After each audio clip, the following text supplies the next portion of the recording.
अस्सलाम वालेकुम dear students, hope आप अच्छे से होंगे। आज हम हमारा 4th की फीचर पढ़ने वाले हैं, फंडामेंटल राइट्स। आज हम इस पार्ट में फंडामेंटल राइट्स के बारे में पढ़ेंगे। ठीक, जो 3 पार्ट हमने पास्ट वीडियोस में पढ़े थे वो कौन कौन से थे? Federalism, parliamentary form of government, separation of powers. Hope आपको याद होगा, ठीक है ना। अभी हम पर फंडामेंटल राइट्स पढ़ने वाले हैं। वो हमारा क्या है? चौथा की फीचर है किसका? इंडियन कॉन्स्टिट्यूशन का। इंडियन कॉन्स्टिट्यूशन का चौथा की फीचर है, ठीक है ना। तो क्या होता है, क्लास 6 से सुनते आए हैं हम फंडामेंटल राइट्स। सुना होगा ना, आपने भी पढ़ा भी होगा, ठीक है ना।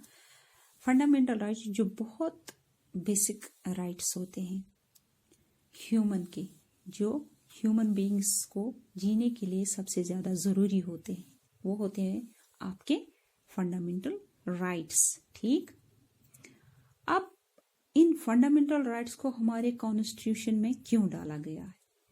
ये भी तो क्वेश्चन है ना। इन फंडामेंटल राइट्स को हमारे कॉन्स्टिट्यूशन में क्यों डाला गया है? क्या होते हैं ये फंडामेंटल राइट्स और कौन कौन से हैं? हमारे फंडामेंटल राइट्स होते हैं ये कौन कौन से हमारे फंडामेंटल राइट्स होते हैं? ये सारी चीजें मैं आपको इस मतलब चैप्टर में या मैं आपको इस वीडियो में इस पार्ट में समझा दूंगी, ठीक है ना। Let's start.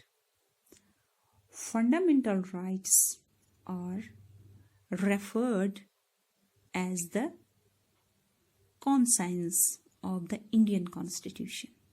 Fundamental rights are referred as the conscience of the Indian Constitution. ठीक, conscience means क्या होता है? क्या आप जानते हैं? मतलब जिसको हम बोलेंगे अंदर की आवाज, ठीक है ना। यहां पे बताया जाता है जो फंडामेंटल राइट्स है वो हमारे कॉन्स्टिट्यूशन की पूरी क्या मतलब अंदर की आवाज है, ठीक है। वो हमारे कॉन्स्टिट्यूशन का नॉलेज है। एक तरफ से कौन से फंडामेंटल राइट्स हमारे इंडियन कॉन्स्टिट्यूशन में फंडामेंटल राइट्स को जोड़ने के पीछे रीजन क्या रहा होगा, है ना। क्या रहा होगा कि इन्होंने इनके साथ इसको जोड़ दिया, ठीक है ना। फंडामेंटल राइट्स को इंडियन कॉन्स्टिट्यूशन के साथ जोड़ दिया, इसका कुछ पीछे कुछ रीजन क्या होगा ये हम बताएंगे। Learning from the past experiences of the colonial rule. ठीक, जैसा कि हमारे कॉन्स्टिट्यूशन मेकर्स ने देखा कि जो हमारा कॉलोनियल रूल वाला टाइम पीरियड था, उस टाइम पीरियड में हमारे लोगों ने कितना ज़्यादा सफ़र किया था, कैसे हमारे लोगों को बहुत ज़्यादा एक्सप्लॉइट किया जाता था। ठीक, ब्रिटिश ऑफिसर्स के दौरान हमारे लोगों की किसी भी चीज़ की फ्रीडम नहीं थी, हमारे लोगों को किसी भी चीज़ की फ्रीडम नहीं थी। ऑक्यूपेशन चूज करने की उनसे बहुत ज़्यादा टैक्स लिया जाता था, ठीक है ना। अगर उनको कोई ऑक्यूपेशन चूज करना होता था तो उनको बहुत ज़्यादा टैक्स लिया जाता था उसके लिए, ठीक है ना। तो सारी तरह से क्या होता था, उनका एक्सप्लॉयटेशन होता था। क्या होता था? एक्सप्लॉयटेशन। ठीक, अब जब इतना एक्सप्लॉयटेशन हो रहा है हमारे लोगों को का, तो उस टाइम पे जो हमारे कॉन्स्टिट्यूशन मेकर्स थे, ठीक है ना, हमारे कॉन्स्टिट्यूशन मेकर्स थे, मतलब क्या है, मिसयूज ऑफ स्टेट। जब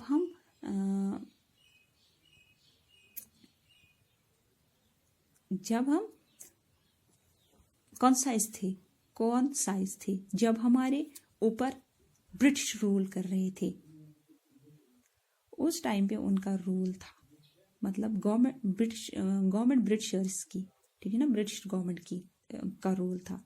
जो हमारा स्टेट था that was been rule by a foreigners power, मतलब जो कॉलोनियल ऑफिसर्स थे, जो ब्रिटिशर्स थे, वो रूल कर रहे थे। अब जब वो हमारी कंट्री पे रूल कर रहे थे, ठीक है ना।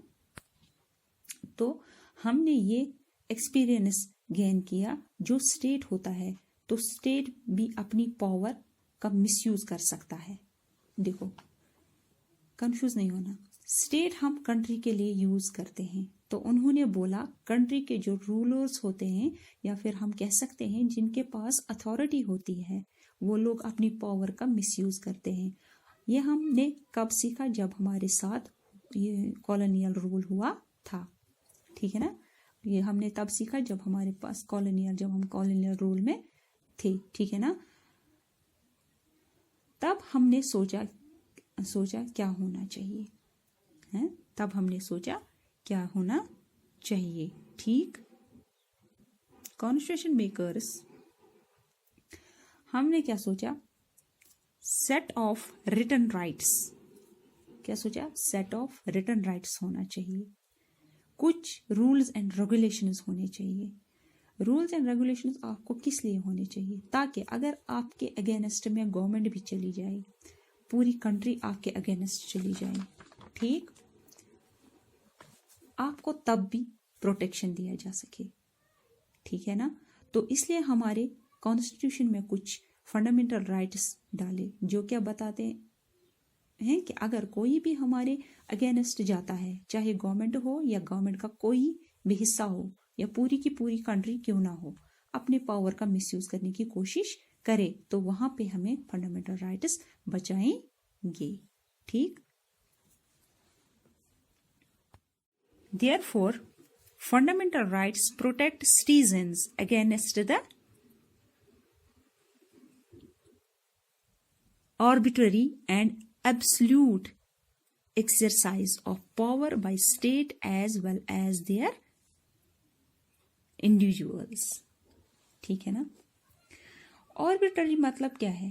मतलब अगर कोई एक तरफा आपकी तरफ मतलब जुल्म कर रहा है, कोई बहुत ज्यादा पावरफुल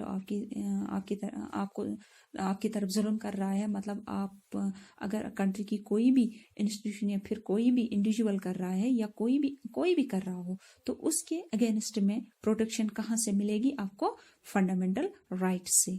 इसलिए हमने therefore fundamental rights protect citizens against the arbitrary and absolute exercise of power by state as well as other individuals, ठीक।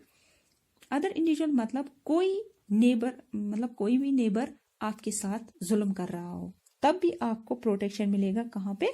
फंडामेंटल राइट्स से, ठीक है ना। Fundamental rights guarantees the right of minorities against the majority, ठीक है ना। क्या होता है?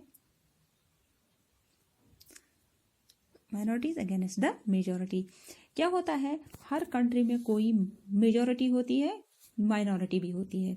कोई रिलीजन के अगेंस्ट होता है, कोई रिलीजन के बेसिस पे, कोई कास्ट के बेसिस पे, या कोई माइनॉरिटी में होता है, कोई मेजोरिटी में होता है, ठीक है ना। तो माइनॉरिटी एंड मेजोरिटी के बीच में हमेशा कॉन्फ्लिक्ट चलता रहता है, ठीक है ना। ये मेजोरिटी होती है ना, ये क्या करते हैं? ये हमेशा अपने आप को ऊपर लाने की कोशिश करते हैं, डोमिनेट करने की कोशिश करते हैं, तो उनके पास नंबर ऑफ पीपल ज्यादा होते हैं, ठीक है ना। मेजोरिटी में ठीक है ना, मेजोरिटी क्या करती है? माइनॉरिटी को सप्रेस करने की कोशिश करती है।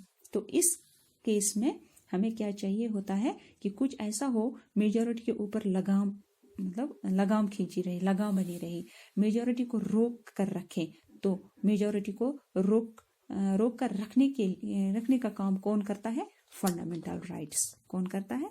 Fundamental rights. फंडामेंटल राइट्स क्योंकि फंडामेंटल राइट्स माइनॉरिटीज को भी मिले और मेजोरिटी को भी मिले हैं। तो ऐसा नहीं हो सकता कि मेजोरिटी बहुत से लोगों को चल के वो एक्सप्लॉइट करने जाएगी, या माइनॉरिटी को क्योंकि माइनॉरिटीज को प्रोटेक्शन मिला है फंडामेंटल राइट्स से। तो अगर हम एक और फीचर देखें फंडामेंटल राइट्स का, तो वो क्या है? Fundamental rights guarantees the right of minorities against the majority, ठीक है ना, अगेंस्ट द मेजोरिटी, ठीक।